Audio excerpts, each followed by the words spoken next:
Hello दोस्तों, भारत का संविधान चैनल में आप सभी का स्वागत है। हमारा लक्ष्य है भारत के प्रत्येक नागरिक को संविधान के बारे में जानकारी देना और आप सभी को जानना और समझना चाहिए। भारत के संविधान के आखिर निर्माता कौन थे, सबसे पहले हम ये जानेंगे।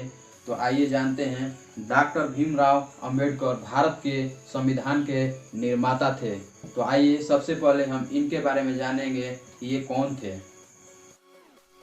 हमारे देश के संविधान के निर्माता नाम से पुकारे जाने वाले बाबा साहब भीमराव अंबेडकर एक महार दलित परिवार में 14 अप्रैल 1891 ईस्वी के मध्य महू स्थित ब्रिटिश छावनी में जन्म हुआ।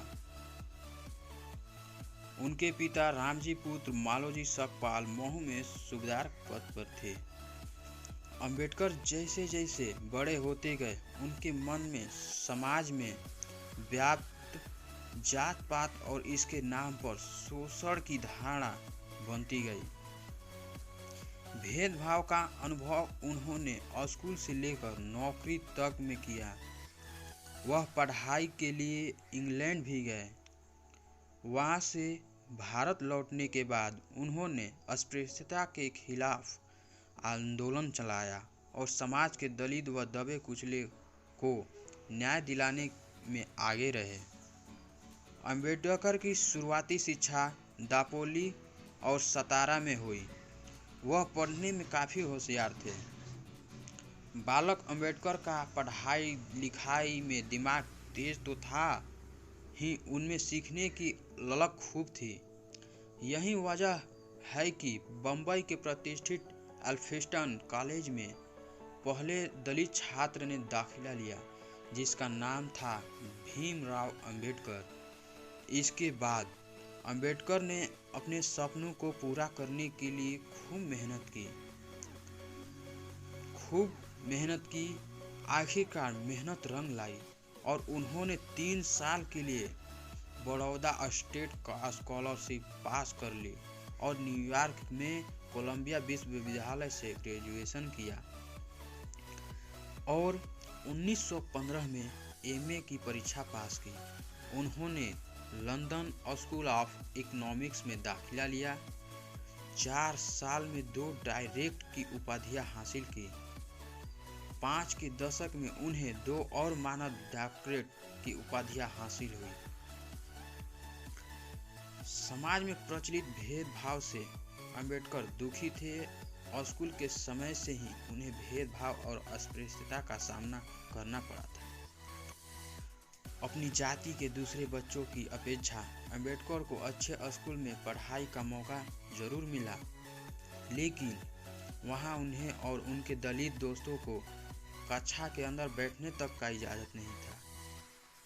न शिक्षक उनकी काफ़ी छूते थे और न चपरासी उन्हें सम्मान से पानी देता था। ऊंची जात का चपरासी उन लोगों को ऊंचाई से पानी पिलाता और जब वह न रहता तो उन्हें और उनके दोस्तों को प्यासा रहना पड़ता। यही वजह है कि पढ़ाई करने के बाद देश लौटकर उन्होंने इन सब के खिलाफ आंदोलन और अभियान चलाया। दलित और दबे कुचलों को न्याय दिलवाने में उन्होंने 1928 में महार सत्याग्रह, 1930 में नासिक सत्याग्रह और 1935 में येवला की गर्जना जैसे आंदोलन चलाए। 1927 से 1956 के बीच बहिष्कृत भारत समेत कई पत्र पत्रिकाओं का संपादन किया।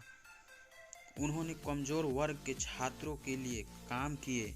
मुंबई में सिद्धार्थ महाविद्यालय और औरंगाबाद में मिलिंद महाविद्यालय स्थापित किए और लाइब्रेरी खोली। दुनिया भर में जिस भारतीय लोकतंत्र की तारीफ की जाती है वह भी अंबेडकर के विचारों से ही संभव हुआ। अंबेडकर ने 2 साल 11 महीने 17 दिन में भारतीय संविधान यानी कॉन्स्टिट्यूशन ऑफ इंडिया तैयार करके दिया, जो समता, समानता, बंधुता और मानवता पर आधारित था। इस संविधान में उन्होंने हर किसी को बराबरी और पलने बढ़ने का न्यायपूर्ण हक दिया। वह स्वतंत्र भारत के पहले कानून मंत्री बने। 6 दिसंबर 1956 को वो इस दुनिया को अलविदा कह गए। उन्हें मरणोपरांत 1990 में भारत के सर्वोच्च नागरिक सम्मान भारत रत्न। तो दोस्तों, ऐसे वीडियो देखने के लिए और भारत के संविधान के बारे में जानने के लिए इस लाल बटन को दबाकर हमारे चैनल को सब्सक्राइब कर लें।